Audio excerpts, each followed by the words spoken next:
Hi guys, good morning. आज है मेहंदी और हल्दी की रस्म।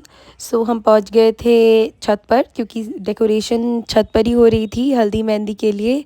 और ये मिडवे पहुंच गए थे। और यहाँ मेरे भाई की चुमावन हो रही है। ये डेली होती है, शादी के दिन तक चुमावन डेली की जाती है। बहुत इंपॉर्टेंट रस्म होती है हमारे घर की। और साइड बाय साइड डेकोरेशंस भी पूरे किए जा रहे थे, सायरन भी इधर उधर नाच रही थी। एंड मैंने एक चीज़ रियलाइज़ किया कि रांची में ठंड थी और पटना में तो बिल्कुल भी ठंड नहीं थी। मुझे ज़्यादा आइडिया नहीं था चुमावन का। मैं अपने भाई की शादी में फ़र्स्ट टाइम कर रही थी, और मैंने तो गलती भी कर दी थी। उसके मुझे हाथ से लेकर करना था, तो मैंने नीचे से उठाकर उसको चुमावन कर दिया था। और यहाँ भाभी मेरी बड़ी मम्मी को चाय पिला रही है, क्योंकि उनके हाथों में लिटरली मेहंदी लगी थी। बहुत प्यार से पिला रही थी वो। तो मैंने सोचा कि इस चीज़ को मुझे रिकॉर्ड कर लेना चाहिए, और फिर मैंने उनको बाद में शेयर भी कर दिया था। और मुझे मेहंदी लगवाना था, तो सायरन गई थी ज़ू घूमने। तो मेरी दादी सायरन से पूछ रही है कि उसने वहाँ पे क्या क्या देखा, क्या क्या खाया। एंड शाम को जब सबने मेहंदी लगवा लिया था, तो ठकुराइन आई थी, जो कि सबको आलता लगाती हैं। सायरन भी लाइन लगा के बैठ गई थी आलता लगवाने के लिए, और एकदम प्रॉपर तरीके से वो आलता लगवा रही थी। और यहाँ दूल्हे की मम्मी रेडी हो रही हैं, क्योंकि हमें मटकोर के लिए जाना था। मटकोर मतलब मिट्टी को कोड़ते हैं, बहुत इंपॉर्टेंट रस्म होता है। हल्दी के पहले करते हैं वो।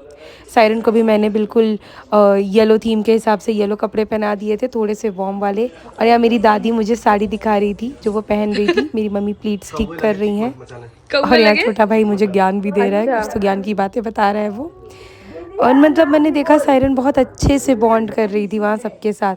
और उस टीका तो उसका फेवरेट है। हमारे यहाँ बिहार में नाक से टीका लगाते, तो वो भी सबको बोल रही थी कि उसे नाक से टीका लगाएं। और यहाँ ढोल बज रहा था, और हम मटकोर के लिए निकलना चाह रहे थे। यहाँ मेरी चाची, जो कि दूल्हे की माँ है, इनको खोइंचा दिया जा रहा है। और उसके बाद जो भी उसमें रस्में होती हैं मटकोर के लिए, वो घर में पूरा करके ढोल ताशे बजाते हुए हम निकल गए थे मटकोराई के लिए। और नीचे में ही हमने थोड़ी सारी फ़ोटोज़ भी ली थी, और बाकी रस्म भी नीचे किए थे हमने। मटकोर ओके। बेसिकली मंदिर पे किया जाता है। मंदिर के प्रांगण की मिट्टी को जो है कोरा जाता है। और यहाँ बहन को जो होता है रस्म करना होता है, तो मैं थी बहन, और मेरी पीठ भी पुजाई हुई थी वहाँ पे, और मुझे भी खोइंचा मिल रहा था। फिर पूजा करके हम आ गए थे हल्दी की रस्म करने छत पे। और सायरन ने ये डीजे फ्लोर जब से देखा था, वो बिल्कुल चिपक गई थी, हटने का नाम नहीं ले रही थी। और ये देखिए पूजा की भी तैयारी हो रही है। मेरा भाई अभी भी फ़ोन पे बिज़ी है, क्योंकि उसके कई सारे फ्रेंड्स उस दिन तक आ ही रहे थे। लोग भी सारे आ गए थे, जितने भी रिलेटिव्स थे हमारे। और यहाँ पे हल्दी की रस्म चल रही है। और यहाँ मेरे बड़े पापा हैं, बड़ी मम्मी हैं, सब एक दूसरे को हल्दी लगा रहे हैं काफ़ी डिसेंट तरीके से। पहले मतलब जब मैं छोटी थी, तो मुझे याद है कि बहुत ही भगदड़ मस्ती थी वो हल्दी के रस्म में। हमारे घर में जो हल्दी होती थी, बहुत ज़्यादा हल्दी फेंकते थे एक दूसरे पर सब। लेकिन इस बार मैंने डिसेंसी देखा था। लीजिए, डिसेंसी के नाम से ही यहाँ पे बादल की जितनी भी सरहज लोग हैं, सरहज मतलब बादल के साले लोग जो हैं, मेरे भाई, उनकी वाइफ्स जो होती हैं, वो सरहज कही जाती हैं। तो इनका सरहज का रिश्ता है मेरे मतलब हस्बैंड से। वो उन्होंने पूरे बादल को रंग दिया था हल्दी लगा लगा कर। मैंने बोला था जैकेट उतार लो, बट वो बिल्कुल मगन था हल्दी लगाने में मेरे भाई को, तो उसने जैकेट उतारी नहीं थी।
हल्दी होने के बाद हम सब ने खूब सारा डांस किया था और बहुत मस्ती हुई थी। आपने देखा होगा फुल ऑन भोजपुरी गाने बज रहे थे और सब बिल्कुल फ्लोर तोड़ कर नाच रहे थे। आज हल्दी मेहंदी कंप्लीट हो गई है and we are heading back home. इतना थक गए। सायरन तो ढंग से खाना भी नहीं खा रही है, बट ठीक है, फेस्टिवल्स में फैमिली फंक्शंस में kids enjoy a lot। Siren ने भी बहुत enjoy किया है, ताबड़तोड़ enjoy किया है। It was such a wholesome day for all of us and we are tired like hell and मैं तो मुझे बहुत अच्छा लगा इतने टाइम बाद पटना आके सारी फैमिली से मिल के, और छोटे बच्चे को मैनेज करके थोड़ा टफ होता है, बट इट वाज गुड। और अब कल है बारात, जिसके लिए हमें बहुत जल्दी रेडी होना है। सायरन को भी रेडी करना है, शायरन को भी रेडी करना है।